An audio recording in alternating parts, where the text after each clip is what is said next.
నల్గొండ జిల్లా శాలిగౌర మండలం నుంచి వచ్చాను సార్. నేను ఒక గురుకుల ఆస్పిరెంట్ని. గురుకుల టీజీటీ మరియు డిఎల్లో 1:2 సెలెక్ట్ అయి ఉన్నాను. మా ప్రధానమైన డిమాండ్లు ఏంటంటే, మా తరపున అశోక్ సార్ గారు అమరణ నిరాహార దీక్ష చేస్తున్నారు 24 గంటల నుండి. సార్ ఏం గొంతమ్మ కోరికలు ఏమైనా కోరాడా? లేదు కదా సార్. గ్రూప్ 1, గ్రూప్ 2 పోస్టులు పెంచమన్నారు. అలా తప్పేముంది? ఈ గురుకులలో డిసెండింగ్ ఆర్డర్ మరియు రీలింక్వెస్ట్మెంట్ పాటించమన్నారు. అది తప్ప. డిఎస్సి మెగా డిఎస్సి వేయమన్నారు తప్ప. అదని మా న్యాయపరమైన డిమాండ్లు వాళ్ళు ప్రభుత్వం తీర్చకుండా ఏదో కాలయాపన చేస్తున్నారు సార్.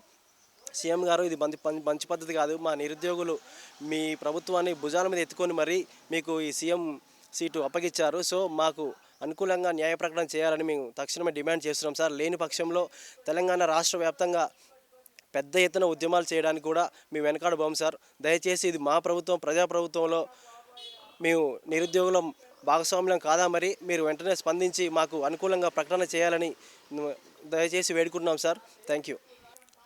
నమస్కారం అండి. నా పేరు జయశంకర్. నేను గురుకుల ఆస్పిరెంట్ని. ఈ గురుకుల నోటిఫికేషన్ గురించి గత 2-3 సంవత్సరాల నుండి మేము మా టైం వెచ్చించి హాస్టల్స్లో ఉంటూ స్టడీ హాల్స్ తీసుకొని ప్రతిరోజు 10-12 గంటలకు తగ్గకుండా ఒక తపస్సులాగా మేము ప్రిపేర్ అయితే కానీ ఈరోజు గవర్నమెంటు ఏదైతే నోటిఫికేషన్ ఇచ్చిందో 9,210 పోస్టులకు, అందులో మేము 1:2లో సెలెక్ట్ అయి ఉన్నాము. ఈ 1:2 సెలెక్ట్ అయిన వాళ్ళలో అక్కడ పెట్టిన exam degree lecture, junior lecture, PGT వీటికి వేరువేరుగా ఎగ్జామ్ ఫీజులు కట్టించుకొని ఈ 3 లెవెల్స్కి ఒకే ఎగ్జామ్ కండక్ట్ చేయడం వల్ల ఒకే వ్యక్తికి 3 లెవెల్లో ఉన్న పోస్టులు వచ్చాయి. ఒకే వ్యక్తి 3 పోస్టులను ఒకేసారి చేయలేడు. అందులో అత్యున్నత పోస్ట్ ఏదో ఆ ఒక్క పోస్టును సెలెక్ట్ చేసుకొని మిగిలిన 2 పోస్టులు అవి వేకెంట్గానే ఉండిపోతాయి. నేను ప్రభుత్వాన్ని కోరుతున్నది ఏంటంటే, సార్ ఇప్పుడు 1:2 సెలెక్ట్ చేసింది ఎందుకు? అభ్యర్థులు 1:2లో ఉన్న వాళ్ళు ఒక్క మార్కు అంతకంటే తక్కువ మార్కులు అనగా 0.25 కానీ 0.50 వేరియేషన్ తోటే ఉన్నారు ఇప్పుడు జాబ్ సెలెక్ట్ అయిన వాళ్ళు 1:2లో ఉన్నవాళ్ళు. ఇక్కడ ఒకే వ్యక్తి 2-3 పోస్టులకు సెలెక్ట్ అయినప్పుడు ఒక పోస్టే చేస్తాడు కనుక మిగిలిన 2 పోస్టులు వేకెంట్లో ఉంటాయి.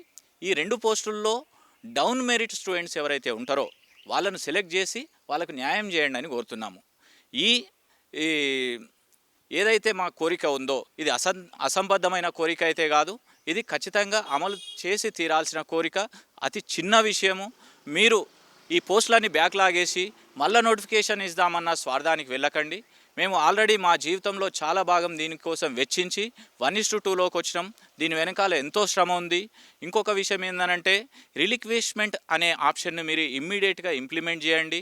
మిగిలిన అభ్యర్థులు ఎవరైతున్నారో వాళ్ళందరికీ న్యాయం చేయండి. దీనికోసం మేము గత నెల రోజులుగా కాంగ్రెస్ ప్రభుత్వంలో ఉన్న ఒక సీఎం రేవంత్ రెడ్డి సార్ని తప్ప మిగిలిన అందరు లీడర్లను కలవడం జరిగింది. అందులో బల్మూర్ వెంకట్ సార్ను కలిసినాము, నెక్స్ట్ మన కోదండరామ్ సార్ను కలిసినాము, నెక్స్ట్ టీపీసీసీ తెలంగాణ ఇన్ఛార్జ్ మాజీ కేంద్ర మంత్రి దీపాదాస్ మున్షి గారిని కలవడం జరిగింది. సీఎం రేవంత్ రెడ్డి సార్ యొక్క సలహాదారుడైనటువంటి వేముల నరేందర్ రెడ్డి సార్ని కలవడం జరిగింది. నెక్స్ట్ ప్రభాకర్ రెడ్డి సార్ని కలవడం. ఇట్లా ప్రతి ఒక్క లీడర్ని నెల రోజుల నుంచి ఏదో ఒక విధంగా మేము కలుస్తూనే ఉన్నాం, మా సమస్యను వివరిస్తూనే ఉన్నాం. అయినప్పటికీ ఇప్పటి వరకు ఎటువంటి స్పందన రావడం లేదు. దీనివలన గురుకుల అభ్యర్థుల్లో తీవ్ర ఆందోళన జరుగుతుంది. ఏం జరుగుతుంది? ఇంత చిన్న విషయాన్ని ఎందుకు విస్మరిస్తున్నారు అని. రీజన్ ఏంటంటే, 10 సంవత్సరాల నుంచి ఈ జాబ్ల కోసం ఎదురు చూసి విసిగిపోయి ఈ గత ప్రభుత్వం